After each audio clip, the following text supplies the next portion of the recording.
Families and experts here is this can happen to anybody.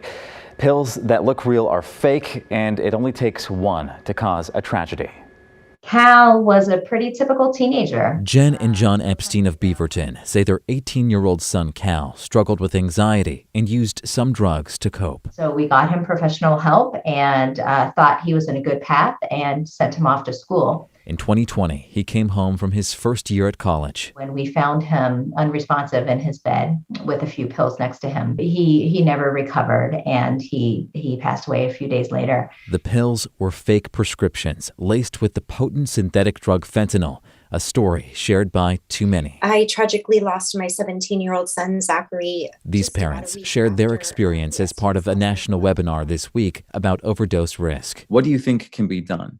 Most importantly, we need to increase awareness. Dr. Sarah Leitz is chief of addiction medicine at Kaiser Permanente Northwest. She says fentanyl supply is growing in Oregon. Just trying one pill for people could be deadly. It's not just opioids. We're seeing it in cocaine, methamphetamine mixed in with heroin, etc. In 2020, Oregon saw more than 470 overdoses, and about the same number in the first half of 2021. Our entire community is at risk. Dr. Leitz says adults and teens face this danger, but that teens especially may not realize pills they've picked up are fake.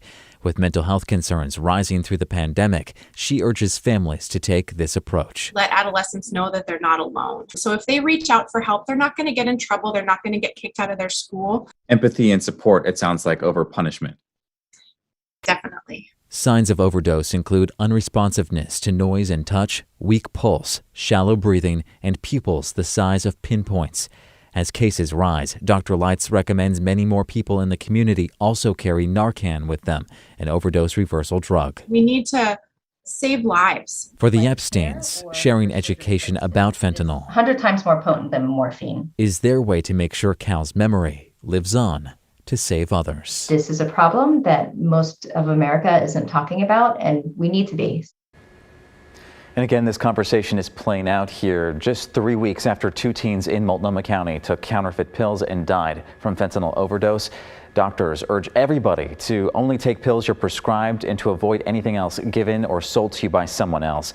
And if you do choose to risk it, take a smaller amount to reduce your risk. Be around other people and have that Narcan handy. Back to you. Narcan, a lifesaver, and awareness part of it too. Thank you, Galen.